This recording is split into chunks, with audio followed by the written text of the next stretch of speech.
Hi everyone, my name is Steph, this is the Novelty Corner and welcome back to my channel. Today I have a Books Beside My Bed video for you where I wrap up the last 7 days worth of reading. Well, we've all had a week, haven't we? And it doesn't matter whether you are in the US or if you're international, this week has some implications. And I talked about my feelings and my stance in my last vlog, so if you haven't seen that and you just want to watch the first couple of minutes and you want to know where I stand on everything, if you haven't already figured it out, it's in that video. We are going to talk about books, and I actually had a really wonderful reading week this week, and that's because I just chose to read what made me happy, because in a week like we had, you've got to find something to make you happy. Like, it's a privilege to be able to do that, but also sometimes you just need it for your own mental sanity so that you can deal with all of the rubbish. So there's quite a few things in here because I had a couple of days off work, so I buried myself in books. I won't lie. The first book that I want to talk about is a middle fiction story, How to Be the New Person by Anna Branford. This is an Australian middle fiction story about Hazel, whose family has to move house and she has to move schools because her older sister was being bullied at a previous school. And Hazel just doesn't understand why she also has to move school, because it means she has to leave behind her best friend and everything that she is in the middle of, and then come to a new place where people don't know her and she's forced to work with a group of students who don't really want to be with her. And so that stops her from initially being able to make some new friends. And she is she's a young girl in primary school who lives her life like she runs a YouTube channel. So she runs through everything she does on a daily basis like it's a how-to video, which is a really cool little concept. And then when she does make a new friend at her new school, they decide to create a project on how to be the new person and to try and give people tips on, one, how to be the new person in a school, but also how to support new people when they move into your classroom. So it was a really lovely story. One that I had put off for a very long time in reading. So I'm glad that I finally read it. I also don't think I mentioned in last week's video, but I finished Collide by Bal Khabra, which is a college hockey romance. It is in the line of Icebreaker. It's probably on par for me with Icebreaker, to be perfectly honest. It is about Summer and Aiden. Summer is studying, I think, sports psychology, and one of her projects involves working with the college hockey team, and she has a real history of just wanting to avoid hockey because her father was a professional hockey player and very well known. And she is forced to work with Aiden, who is in a bit of trouble with his coach because he's the captain of the team and he has taken the fall for some of his teammates. And so he's put on academic probation, which means basically he has to do what his coach tells him to do. It starts out as a hate to love story. And the one thing I will say about this is that it felt really long. Like, it did not need to be as long as it was. The other thing is, Aiden is the captain of the hockey team, but I don't see any evidence of him actually being the captain of the hockey team, aside from occasionally talking to the team at their share house. I see no evidence of him being a captain. So it was fine. Like, it was an enjoyable time. The audiobook was good, but not sitting up there in my favorites of hockey romances. Because it was the weekend and I was still choosing joy and just wanting to get through all of the challenges and things like that, because I'd recently wrapped up all of my October bingo board challenges, I decided let's just finish off the last series that's sitting on my 18 series to read in 2024. And so I read the last two books I had left to read in the Bold Brew series. So there was Extra Whip by Witt. All of these are contemporary romances. Extra Whip is actually a married couple plus a third. And it explores dynamics of dominance and submission, but also masochism and sadism, because in the married couple you have a dominant sub, and the sub has realized that he is a masochist and he needs more than what his partner can actually provide for him. And so together they decide to see if they can find another submissive who is also a sadist who will fit into their dynamic. And it's a really interesting exploration just through those dynamics. This was the longest book in the series, and also just a really interesting exploration of relationship dynamics and what you need from a partner, because the married couple has to look at what happens when they actually both begin to fall for their third partner, who was just supposed to be someone who was there as an interim kind of thing. But they begin falling, and then they're like, well, we believe in monogamy, but now we're in love with someone else. So I like that exploration of polyamory, because it's not always something that you get. Sometimes in romance books, they just kind of tend to fall in it. It's okay. This one had some complications. Then I read Double Shot, which I think was Gwen Martin's book. This is the final book in the series, and it's about West and Reese. Reese is a photographer, and West is, I think, returning to the town. I think he grew up in the town and then left and has come back. Anyway, this one explores more daddy kink in it, and it was not so much my favorite because it also involved little play, which is something that I typically don't enjoy reading about in any context. That said, it was a relatively sweet story, and the only reason I didn't DNF it, because usually I would if it's a little playbook, is that I just wanted to get through the series and see how all the characters, you know, fit in, because it's an interconnected standalone series. So I don't really have much to say on that one, because it was fine. And that wrapped up me reading every book in the series. However, I did decide to go back and reread my favorite book in the series, which is the only one I own in physical copy, is Cinnamon Roll by Zabo. This one is about Max and Tom. Max is a linguistics professor and a dom. Tom is a lawyer and a sub. And in previous books, people had been trying to get them to connect, and they've kind of been sharing longing looks at one another for a little while. And they finally end up connecting when Tom places an ad at Bold Brew, which is the coffee shop. That's the through line through the whole series, saying that he's looking for a new dom and arseholes need not apply, because he has had a string of really bad relationships, because he is absolutely terrible at picking people. Max has seen a lot of these relationships and recognizes that the doms that Tom has played with before are terrible, really, really bad. And even though he is not really looking for a relationship, and Max is very much monogamous, he decides to talk to Tom and try and figure out whether or not there is space in his life for this. And what starts out as a conversation ends up with Tom offering to help Max to run a kink lesson at the coffee shop, and then the two begin to explore sort of their relationship dynamics. This also does have elements of S&M in here as well. Having read through some of the reviews for this book, a lot of people say, you know, this is kind of like a primer for people who don't really know anything about the kink community and doms and subs and S&M and all of that sort of thing. And that's true. There's a lot of information in here, because the fact is Tom has been in relationships where his doms have taken advantage of the fact that he doesn't really understand what the relationship should be like, or what a good relationship should be like. And so Max is trying to help him understand that, and also reteach what it means to be in a safe and loving relationship with a partner like that. The reason that's probably my favorite in the series is just because these two characters are the cinnamon roll kind of characters. And also Zabo wrote this from the author's notes after a period of time where they just were not really getting into the groove with writing, and so they just put all of the things that they loved into the book, like kink and coffee shops and bakeries and characters who bake things and hockey. There's hockey in this book, so it makes me happy. It's beer league hockey, which is even more fun. Like, it's such a sweet relationship. There are still things in here that obviously are a bit more hard-hitting, but it's adorable and I loved it. And it kind of sits up there for me with For Real. And in fact, I think I might even enjoy this one for what it does in explaining kink dynamics better than For Real, because it feels more grounded. That's Cinnamon Roll. I love this book. I actually did annotate it. I said I wasn't going to do any annotating vlogs, and I didn't, but I actually annotated this book because I know it's in my pile of things to annotate. All right, moving right along. So I also read Dizzy by Cate C. Wells. This was the ebook pick from my star jar, and this is an MC romance. It is an age gap romance as well between Faylee and Dizzy. Faylee finds herself at the Steel Bones motorcycle club. She's brought there by someone who's kind of an outsider, just a friend of the club, but who turns out is not really a friend of the club, and is disappeared by them very early on in the book. And so she's left on her own. She doesn't have a phone, she doesn't have any money, and Dizzy finds her. He is a member of the club, and the rest of the club think that she is a spy for a rival club, but he is kind of entranced by her and ends up taking her back to his place, and she helps take care of his house and his two kids, and they begin a relationship. I love Cate C. Wells, and she's probably the only author I'll read an MC romance from, aside from Evie Mitchell at this point in time. So while I'm not a huge fan of the genre, of the subgenre itself, I mean, it's always nice to read Cate C. Wells, because she can take things that I really don't enjoy reading about and make it so that I enjoy the story. I also read Breaking the Ice by Amy Andrews. This was a Nick Alley arc that I have. It is a contemporary hockey romance between Nick and Samantha. This one has a really cool concept. I didn't love the execution of a lot of the things within the book, but I actually just adored the basic premise of the book. So you have Samantha, who has just turned 30. She has been working her way up the corporate ladder. She's very, very driven.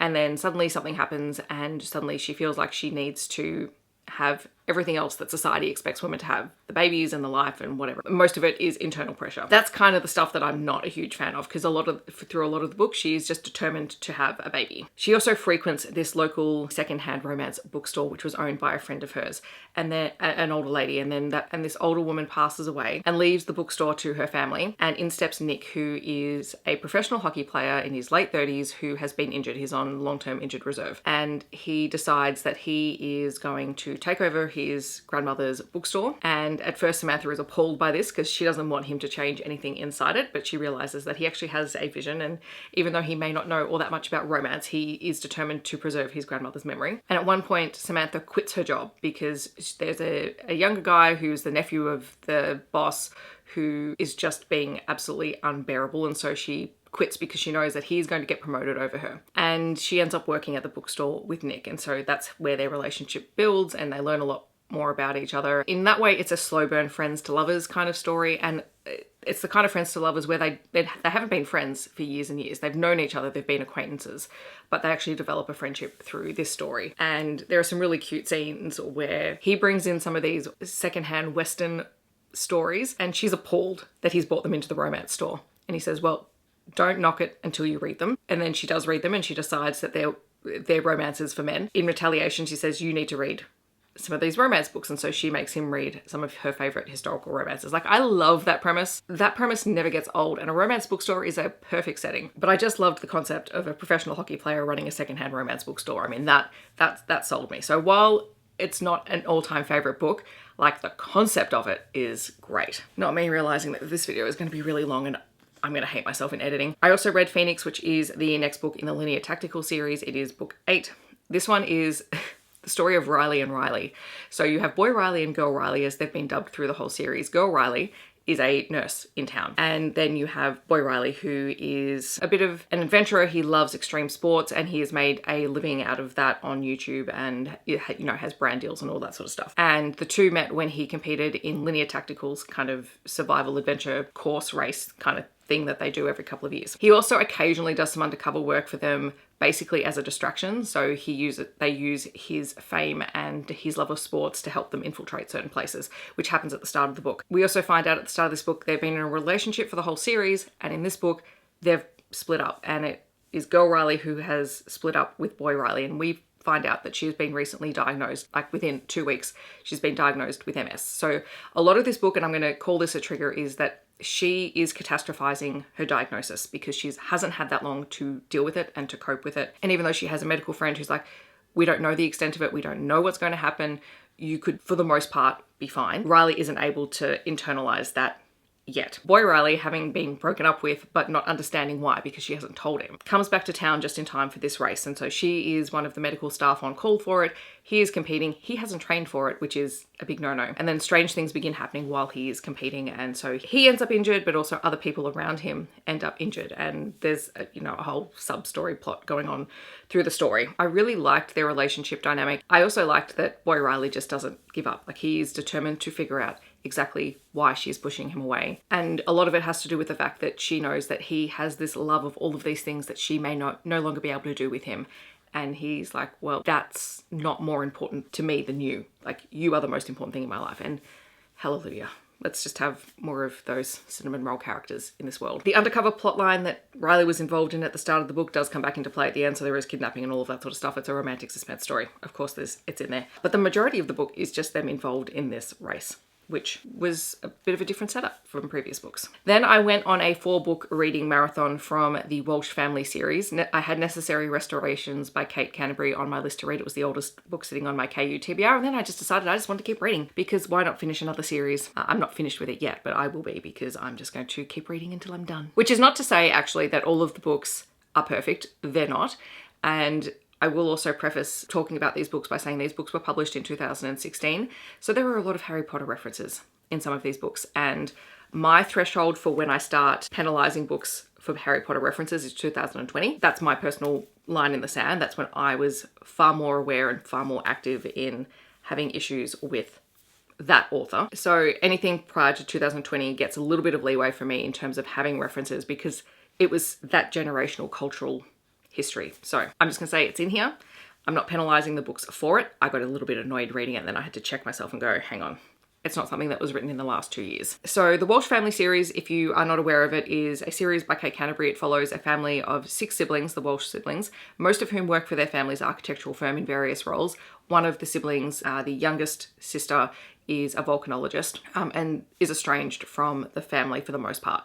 So 5 of them spend a lot of time in close quarters with one another and they're all up in each other's business and they all have issues because they grew up in a household where their mother died when they were quite young and their father was sexually and emotionally abusive. The girls caught the sexual and the emotional abuse. The boys caught the emotional abuse. It was not good. And at the start of the series, we find out the father has died. And so the siblings are all processing this And the entire series features a lot of crossover, so you get a lot of the same scenes happening again from different perspectives in different books. So if that's not a thing you're a fan of, be aware of that going into the series, because you do get a lot of that, particularly in these 4 books that I'm going to talk about. So Necessary Restorations is book 3. This is Sam and Teal's story. So Sam is one of the brothers. He has diabetes and he's really bad at managing it. I can't speak to the diabetes representation in terms of the illness, but it has been known through the whole series that he doesn't manage it well. During his childhood, his father basically decided that Sam, who had grown up, I think he was born early and he was quite unwell as a baby. He's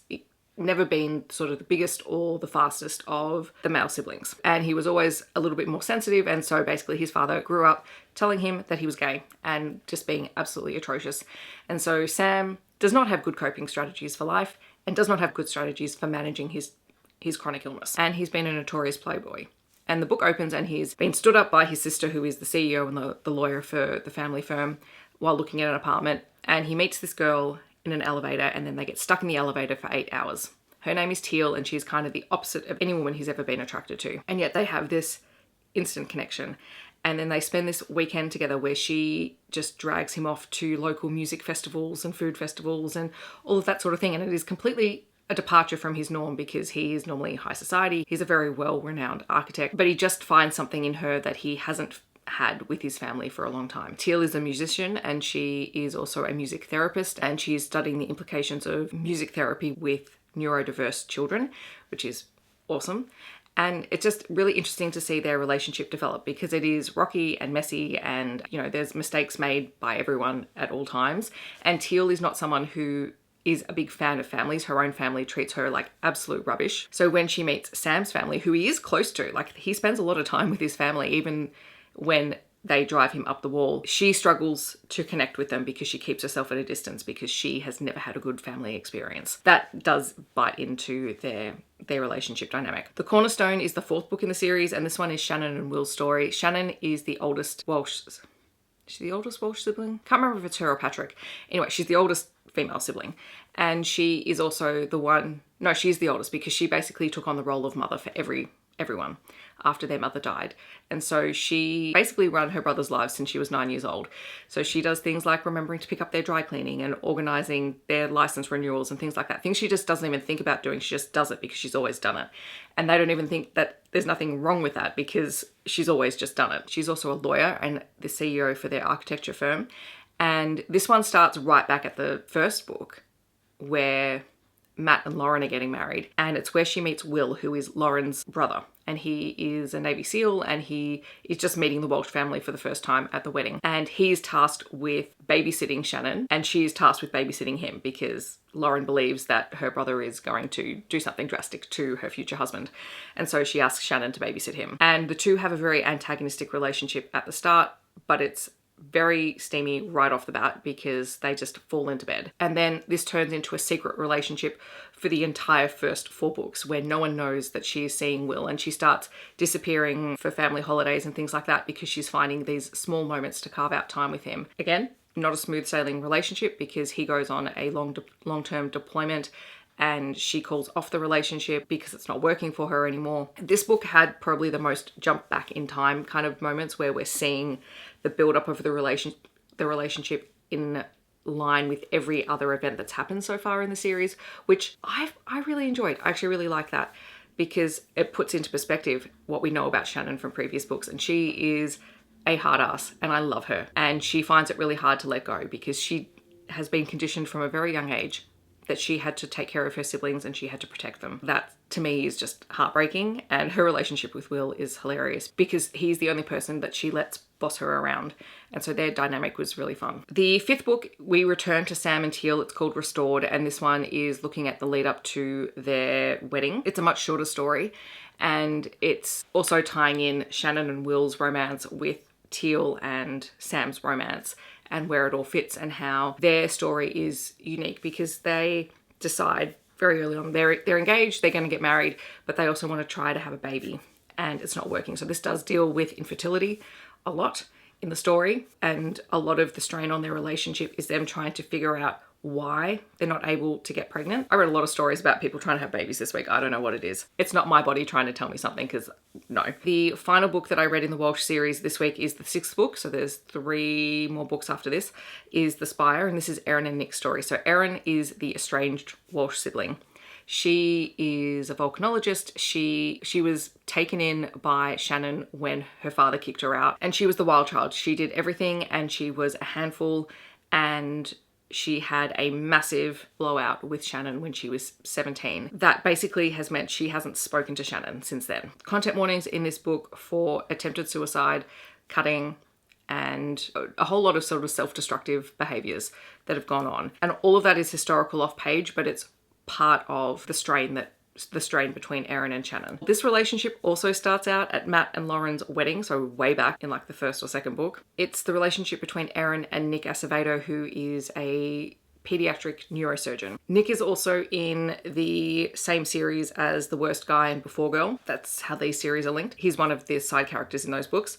And Nick is just a really, really nice guy. He's a friend of the family, and he's at the wedding and he meets Erin, and the two just hit it off, and they spend the entire first day together and the first night together. Erin doesn't really do relationships, and she ends up dragging him on an adventure on a lobster catching boat in the middle of the night, and they find out that the boat's captain is also ordained, and they get married on that boat on that first night. So they get married before Matt and Lauren even get married, but it's a secret. And it's also a long distance relationship. And so this entire book is emails and video calls and stolen moments over the course of years. The two are besotted with one another, but the strain of that relationship also then comes to a head because they go for extended periods where they don't even talk to one another. And then of course on top of all of this you have Erin's estrangement from her family, and so whenever she keeps coming back into town it's really tense, and Nick just wants to help her and encourage her to talk to her family, and she's just not ready for it yet. So as I said, the whole family is complicated, it's messy, they're all dealing with their own grief, their own trauma, their own PTSD from growing up in the household that they grew up in. Do I like complex, messy stories? Apparently yes, this week I do, because at least these stories have happy endings. I actually had a really good time with my reading this week, and it just helped me get through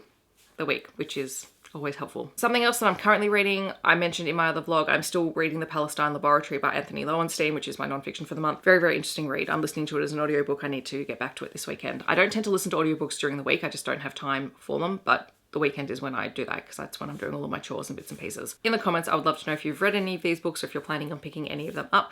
Otherwise, feel free to share something that you have been reading and loving this week, or just leave a book stack emoji to let me know you're here. I hope that wherever you are in the world, you're staying safe and healthy, and I will see you in my next video. Thanks so much for watching. Bye everyone.